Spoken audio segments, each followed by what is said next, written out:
Oikodome es una palabra griega del Nuevo Testamento que se traduce al español como edificación. Esa es la palabra con la que hemos identificado nuestro espacio de estudio bíblico y devocional. Cada semana, los miércoles a las 7 de la noche, en nuestro canal de YouTube. Acompáñanos para que estudiemos la Biblia y la podamos entender cada día mejor.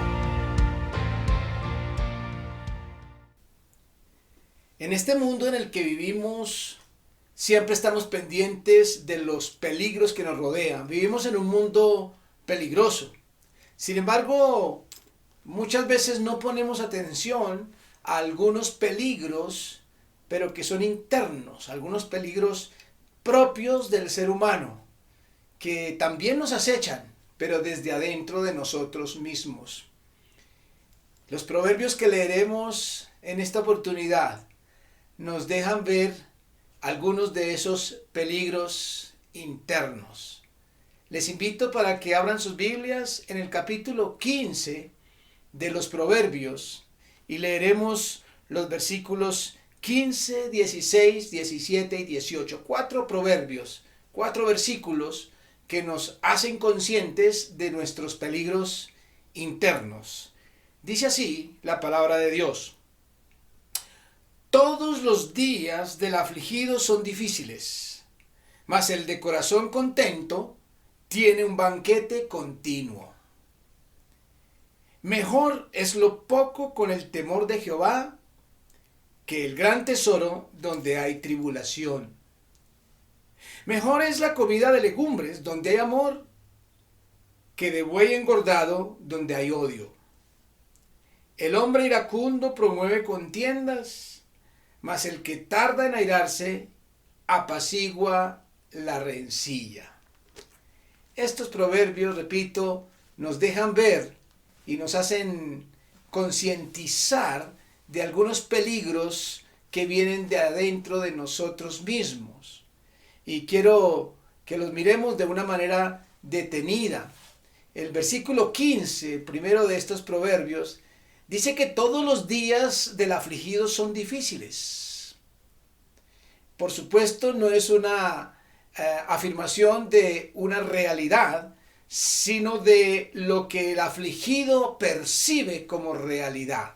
No necesariamente se trata de las dificultades que hay alrededor, sino cómo la persona afligida ve todo negativamente, todo lo ve difícil, todo lo ve inalcanzable, porque es una persona que vive en medio de la aflicción y, para decirlo en un término más dominado o conocido por nosotros, es la amargura.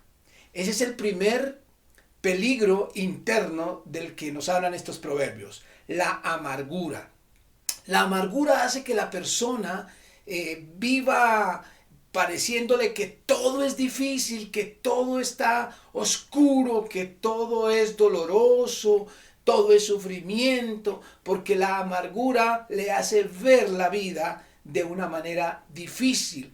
La amargura son como unas gafas oscuras que la persona se coloca y que todo lo percibe de esa manera oscura. En cambio, la segunda parte dice: mas el de corazón contento tiene un banquete continuo. Una vez más, no se trata de que la persona contenta todo el tiempo esté comiendo, sino es una forma de expresar figuradamente el hecho de que la persona que está contenta, que vive percibiendo a su alrededor las cosas buenas de la vida, pues es como si anduviera todo el tiempo en un banquete. Este contraste nos permite hablar de ese primer peligro, que es la amargura. La amargura es una especie de veneno interno que nos lleva a mirar la vida todo el tiempo con pesimismo, con dificultad, con tristeza, con depresión, y nos lleva a postrarnos, a que casi no nos deja ni caminar.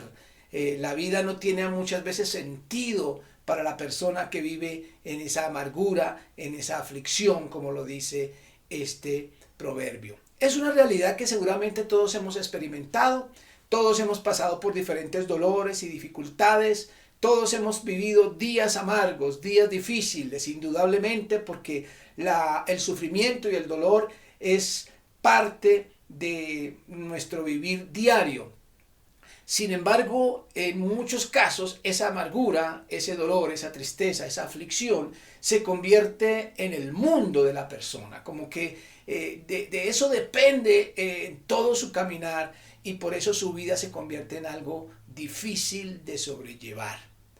La vida tendrá siempre momentos de dolor y momentos también de alegría.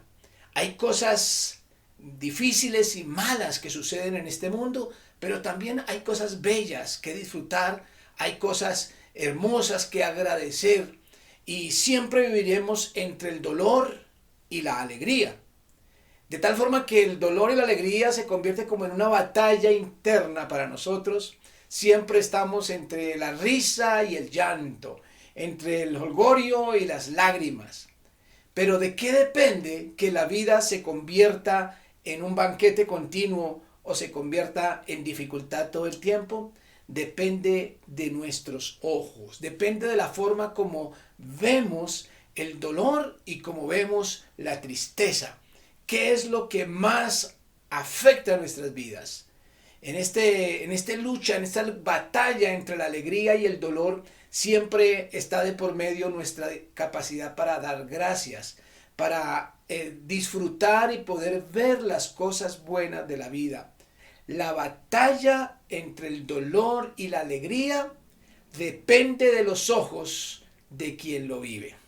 Repito, la batalla entre el dolor y la alegría depende de los ojos de quien lo vive. ¿Qué ojos coloca usted cuando sufre y cuando disfruta? ¿A qué le pone más atención?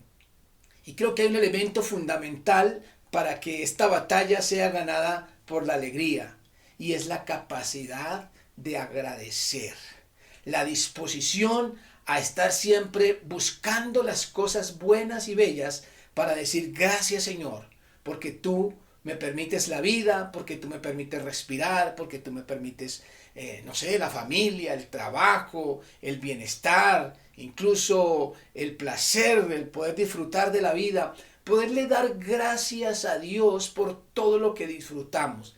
La gratitud es un antídoto, por así decirlo, contra la amargura. Mientras más vivamos agradeciendo a Dios por las cosas buenas, más las vamos a enfatizar, a realzar, de tal forma que nuestros ojos van a estar viendo siempre o con mayor énfasis las cosas buenas, para no estar sufriendo siempre solamente por las cosas negativas que siempre van a existir a nuestro alrededor. Así que no se olvide, la batalla entre el dolor y la alegría depende de los ojos de quien lo vive. El segundo versículo, el versículo 16, dice: mejor es lo poco con temor de Jehová que el gran tesoro donde hay turbación. Y aquí aparece una palabra no muy usada por nosotros, que es la turbación, y permítanme reemplazarla por una más de moda, más conocida por todos, que es la palabra estrés. El estrés, que está de moda, que es tal vez una enfermedad, la enfermedad del siglo, el estrés, es una forma de hablar de la turbación, del afán, de la zozobra que vive una persona. Y hablando de eso, entonces dice el proverbio que es preferible, dice: mejor es lo poco, es decir, tener poco, materialmente hablando, tener poco, pero con temor de Jehová, que tener un gran tesoro donde hay turbación, donde hay estrés, donde hay afán, donde hay zozobra todo el tiempo. Y esto nos está hablando entonces de este segundo peligro interno, que es el estrés.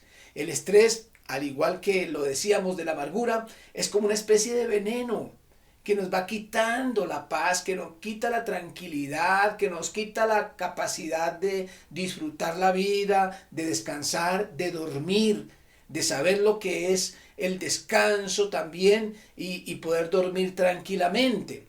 Y es interesante que este proverbio esté hablando de la abundancia y de la escasez.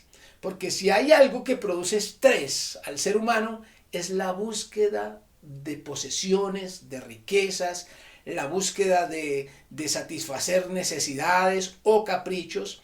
Y la gente vive estresada buscando tener cosas. Algunos logran tener muchas cosas, pero bajo esa constante presión del estrés, del sufrimiento, del afán, y en medio de la abundancia prácticamente ni se disfruta esa abundancia porque hay más enfermedad en el cuerpo por ese estrés producido para conseguir las cosas que la tranquilidad o las ventajas que puedan traer esas cosas materiales. Por eso lo que dice el proverbio es que es preferible tener poco, y lo llama con el temor de Jehová, que es una forma de decir teniendo nuestra confianza puesta en Dios. Confiar en Dios, el temor de Jehová nos lleva a confiar en Él, a creerle en Él, a creer que de Él dependemos en la vida para todo. Que tener un gran tesoro, pero con turbación, es decir, esas personas que viven estresadas porque de ellos depende lo que tienen. Así que si no madrugo, si no hago, si no compro, si no vendo, si no ahorro, y viven dependiendo de sí mismos. Yo diría que el temor a Dios o el temor de Jehová, como dice este proverbio, es lo contrario a confiar en uno mismo. Aquí se está hablando de en quién tú confías, en Dios o en ti mismo. En la provisión de Dios, en la misericordia de Dios o en tu trabajo. A veces uno piensa, no, es que yo soy o tengo porque es que yo he hecho y depende de mis fuerzas, de mi conocimiento. Y esto nos lleva precisamente a estados de estrés cuando las cosas de pronto no salen bien, e incluso cuando están saliendo bien, pero tenemos que vivir afanados todo el tiempo para que las cosas sigan saliendo bien. Por eso el sabio nos dice que es preferible tener poco, pero esa confianza, ese temor de Dios, que tener un gran tesoro y vivir con ese estrés, con esa turbación, como lo dice aquí. La confianza en Dios no trae pobreza ni riqueza, pero sí paz y descanso. La afirmación a la que podemos llegar con base en este proverbio que acabamos de leer, porque habla de tener poco o tener mucho, de alguna forma está hablando de la pobreza, de la riqueza. Hay algunas personas que piensan que el temor a Dios o confiar en Dios significa ser pobre. Es decir, hay que ser pobre y confiar que Dios está con nosotros y que nos ama y que nos va a dar vida eterna, y entonces la confianza en Dios se asocia con la pobreza. Pero hay otros que asocian la confianza en Dios con la riqueza. Si usted confía en Dios va a tener, va a conseguir, va a alcanzar. Y entonces se vende la confianza en Dios como algo que trae prosperidad material exclusivamente. Pero la verdad es que la confianza en Dios no trae pobreza ni riqueza, pero sí paz y descanso. Usted puede ser pobre, pero también puede ser rico. La confianza en Dios no es de unos nomás. La confianza en Dios la puede tener cualquier ser humano, tenga poco o tenga mucho. Pero cuando usted confía en Dios, sea que tenga poco o sea que tenga mucho, va a vivir en paz, descansadamente y sin estrés, que es el peligro interno del que estamos hablando aquí. Así que repito, la confianza en Dios no trae pobreza ni riqueza, pero sí paz y descanso. El tercer proverbio, que es el versículo 17, dice: mejor es la comida de legumbres donde hay amor que de buey engordado donde hay odio. Este contraste está entre la comida escasa, limitada, que de pronto no es tan agradable, ¿no? La comida de legumbres no es lo que más atrae ni lo que más llena, y es una forma de expresar comida poca o escasa de pobres.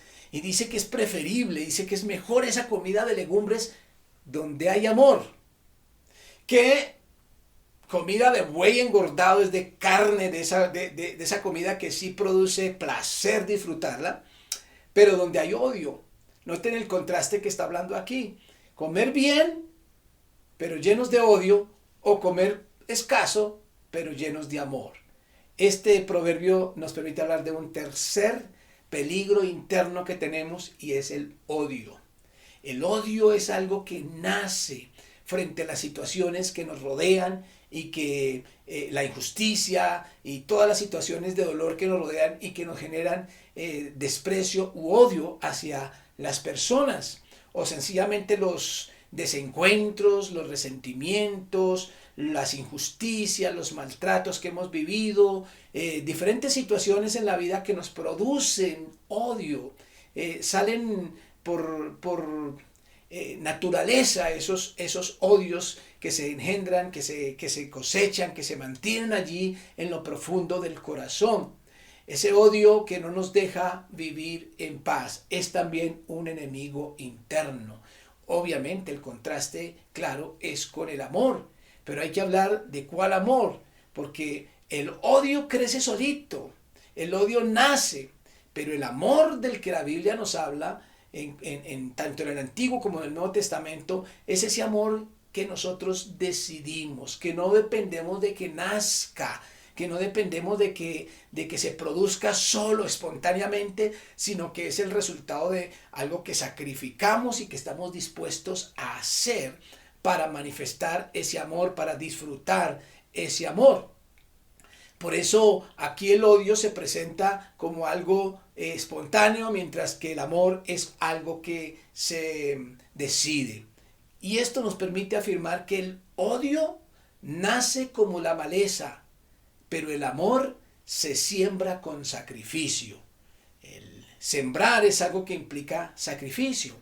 El cultivador, el agricultor que está encargado de sembrar diferentes tipos de alimentos, tiene que hacer sacrificios, tiene que madrugar, tiene que cultivar, tiene que cuidar, tiene que después arrancar y cosechar lo que ha sembrado. Es algo que la cosecha, la siembra, el producto de la tierra es algo que implica sacrificio, y por eso quiero comparar el amor con la siembra, porque es algo que se hace voluntariamente, conscientemente y sacrificialmente.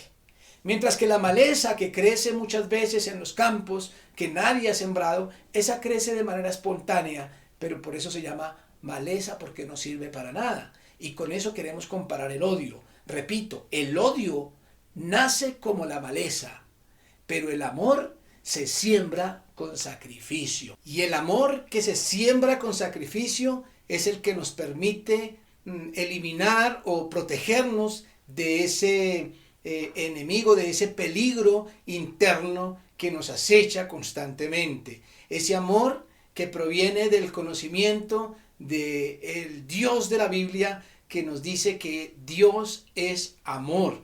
De tal forma que en la medida en que nos acercamos a ese Dios de amor, a ese Dios que es amor, podemos sembrar disciplinadamente, de una manera sacrificial, el amor de Dios en nuestras vidas. El cuarto proverbio que encontramos en el versículo 18 dice: el hombre iracundo promueve contiendas, mas el que tarda en airarse apacigua la rencilla. Esta expresión, el hombre iracundo, hace referencia a la persona que tiene como costumbre enojarse por cualquier cosa. Por supuesto, todos vivimos momentos de enojo, todos nos enojamos en algún momento, todos pasamos por este sentimiento que es la ira, que es común a todos los seres humanos. Pero el adjetivo iracundo hace referencia a la persona que fácilmente se enoja por cosas pequeñas, que vive de una manera proclive, de una manera continua,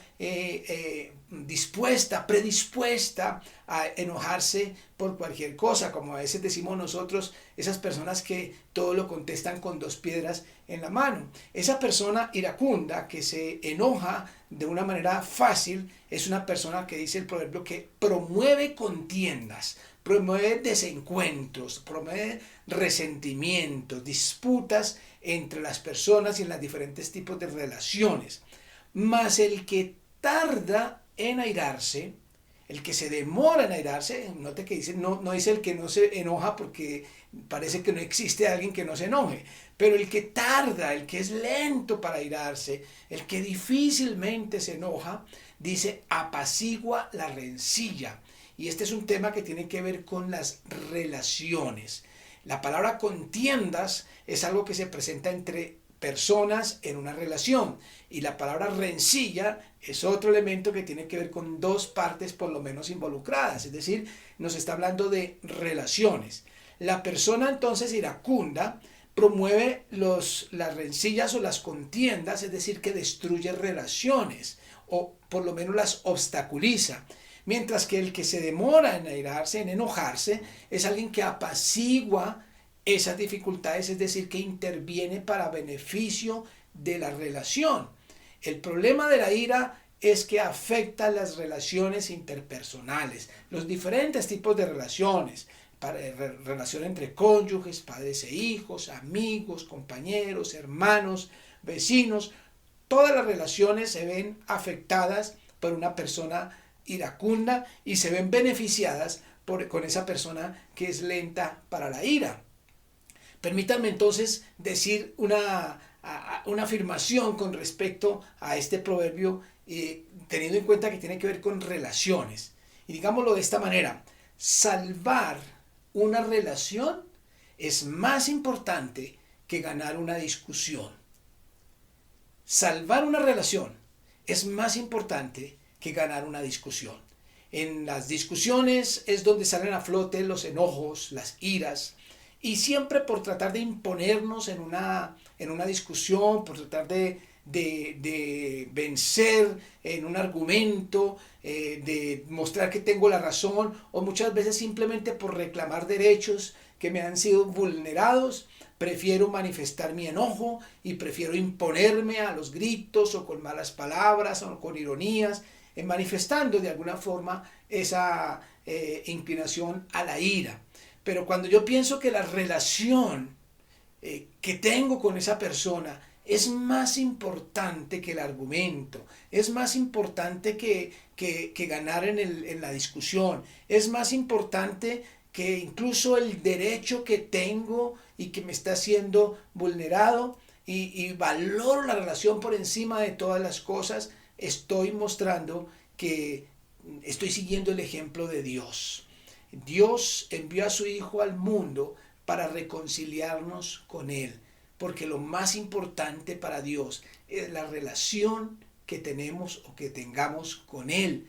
A pesar de que nosotros fuimos los que quebrantamos esa relación por medio del pecado y nos apartamos de Él, Dios envió a su Hijo para rescatarnos, para reconciliarnos con Él, para restaurar esa relación que debemos tener con Él.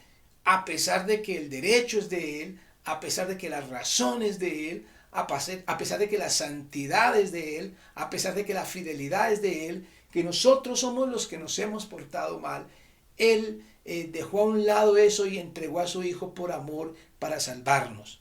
Cuando nosotros seguimos el ejemplo de Dios y vemos las relaciones interpersonales como algo importante, valioso, digno de ser salvado, entonces vamos a deponer a veces nuestra razón, vamos a deponer a veces nuestros derechos para salvar esa relación. Repito, salvar una relación es más importante que ganar una discusión. De tal forma que tenemos aquí diferentes afirmaciones basadas en estos proverbios. La batalla entre el dolor y la alegría depende de los ojos de quien lo vive. La confianza en Dios no trae pobreza ni riqueza, pero sí paz y descanso.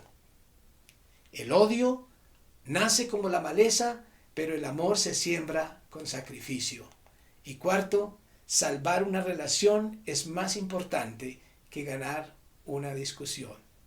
Que Dios les bendiga, un abrazo y un beso para todos. En mi mayor dolor